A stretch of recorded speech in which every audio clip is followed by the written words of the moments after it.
Muito bem, então vamos lá. Questão número 3, da página 25.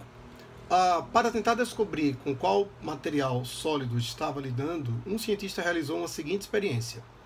Em um calorímetro de madeira de 5 kg, com paredes adiabáticas, foram colocados 3 kg de água. Após certo tempo, a temperatura medida foi de 10 graus Celsius, a qual se manteve estabilizada. Então entenda até aqui. Você tem um calorímetro e dentro dele você tem uma certa massa de água. E esse conjunto está em equilíbrio térmico, tudo a 10 graus Celsius. Beleza? Seguinte. Então, o cientista retirou do forno a 540 graus Celsius uma amostra desconhecida de 1,25 kg e a colocou dentro do calorímetro. Então veja, é um corpo estranho, né? Veio de lá bem quente e coloquei dentro do calorímetro. Após um tempo suficientemente longo, o cientista percebeu que a temperatura do calorímetro marcava 30 graus Celsius e não se alterava, o que significa atingir um novo equilíbrio térmico. Muito bem. Está aqui o desenho, você tem uma caixinha, que é o calorímetro, dentro dele material desconhecido, água e um termômetro. Esse recipiente é o calorímetro. Lembrando que a gente viu na aula, né, o calorímetro é aquele aparelhinho que ele dificulta as trocas de calor, o que está dentro dele e o que está no mundo externo. Muito bem? Tem uma tabelinha aqui, água, alumínio, chumbo, ferro, madeira, vidro, com os calores específicos. E ele pergunta o seguinte: sem considerar as imperfeições dos aparatos experimentais e do procedimento utilizado, qual alternativa que indica qual elemento da tabela acima o cientista introduziu no calorímetro? Muito interessante. Uma ótima questão. Então vamos lá. O primeiro passo é a gente lembrar que isso se trata de princípio de troca de calor. O que significa isso? Lembra daquele velho bom princípio na natureza: a energia não se perde, não se cria, ela se transforma? Pois bem. Então nós podemos dizer isso de uma outra forma, de uma maneira específica para o nosso assunto. A gente pode dizer o seguinte, olha para cá: quantidade de calor total recebido mais a quantidade total de calor cedido é igual a zero. A soma algébrica dos calores trocados dos corpos que cedem, dos corpos que recebem energia e calor, essa soma algébrica dá zero.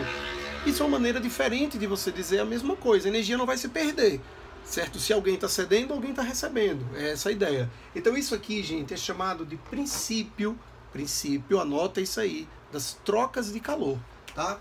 Então, ó, essa expressão é o nosso importantíssimo princípio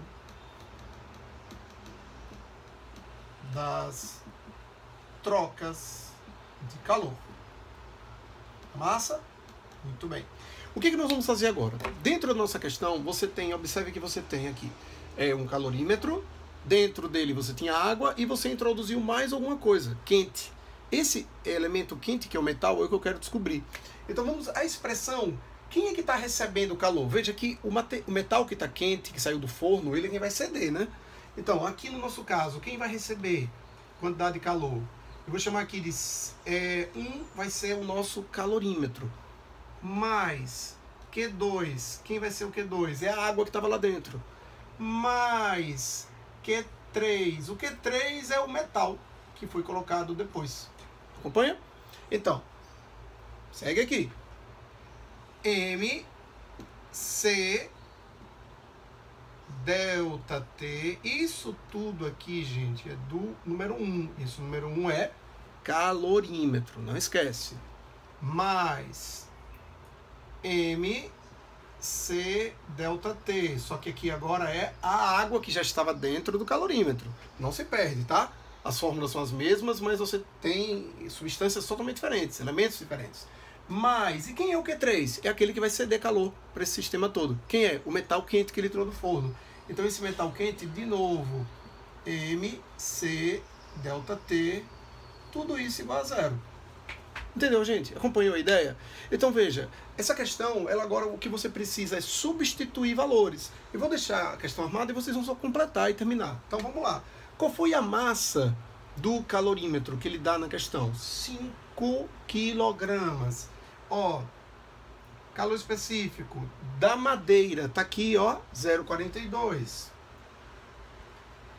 Delta T. Esse delta T, vamos lá. Ele disse que inicialmente a temperatura do calorímetro era 10 graus, e no final de tudo foi quanto? 30. Quanto foi a variação de 20 graus? Esse 20, gente, é 30 menos 10, tá legal? Mas, agora é a massa de quem? Da água. Quanto foi a massa de água que ele colocou lá dentro?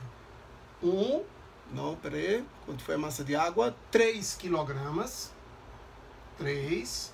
Calor específico da água, 1, que nós sabemos que é 1. E esse ΔT é o mesmo, 20. Então, gente, isso aqui foi da madeira, isso aqui foi da água. Mais.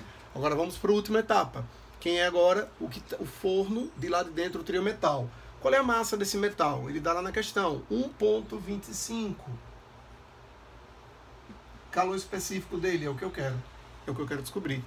E o ΔT? Bom, vamos lá. Ele estava inicialmente a 540. E ele, no fim, terminou a 30. Lembra que ele falou que o equilíbrio térmico final foi 30? Então essa conta eu vou colocar aqui, ó. 30, que é o final, menos 540, que foi o inicial. Tudo isso igual a 0. Minha gente, eu vou pedir para vocês, por uma questão de tempo, meu tempo já estourou, fala a verdade, para fazer essa questão, vocês vão desenvolver esses cálculos. Quando você chegar lá no fim da sua questão, tá? Eu já tenho aqui os valores, você vai fazer a continha toda e você vai encontrar como resposta um calor específico de 0,16 caloria por grau Celsius. Esse é o resultado final, e que lá na tabela você volta para o seu livro e na tabela corresponde 0,16 ao vidro. Então significa que não foi, eu falei metal o tempo todo, né? Que ele colocou um metal lá dentro aquecido, na verdade foi um elemento desconhecido que ele colocou lá dentro, não necessariamente metal. Esquece essa história do metal que eu falei, porque eu vi aqui alumínio, chumbo, ferro. Então, ele introduziu um elemento desconhecido. Que elemento desconhecido era esse que ele queria saber? Bom, nesse caso, vidro, certo? Pela nossa resposta aí, é o vidro. Minha gente, compreenderam? Desenvolvam essas continhas. Uma última coisa, muito rápido. Alguém pode ter estranhado por que eu usei quilograma. Isso aqui está em caloria por grama, não é verdade? Boa pergunta. É o seguinte, porque isso aqui está igual a 0. Se está igual a 0, eu poderia dividir essa expressão toda por 1000. Foi o que eu fiz, eu devia ter dito logo no momento, né? Então eu dividi a expressão toda por 1000. Aí ficou 5.000 dividido por 1000. Ficou 5, né? Se tivesse colocado tudo em gramas, também dava tudo certo. Beleza, gente? Foi meio corrido, porque nós temos um tempo bem apertado para resolver cada questão. Abração. Qualquer dúvida, vocês podem mandar depois no WhatsApp a dúvida para mim. Professor, não entendi bem aquela questão, né? Não ficou claro, e a gente pode desenvolver melhor para vocês. Mas o bom é vocês tentarem, é desenvolver, é quebrar a cabeça, né? Grande abraço. Até a próxima questão.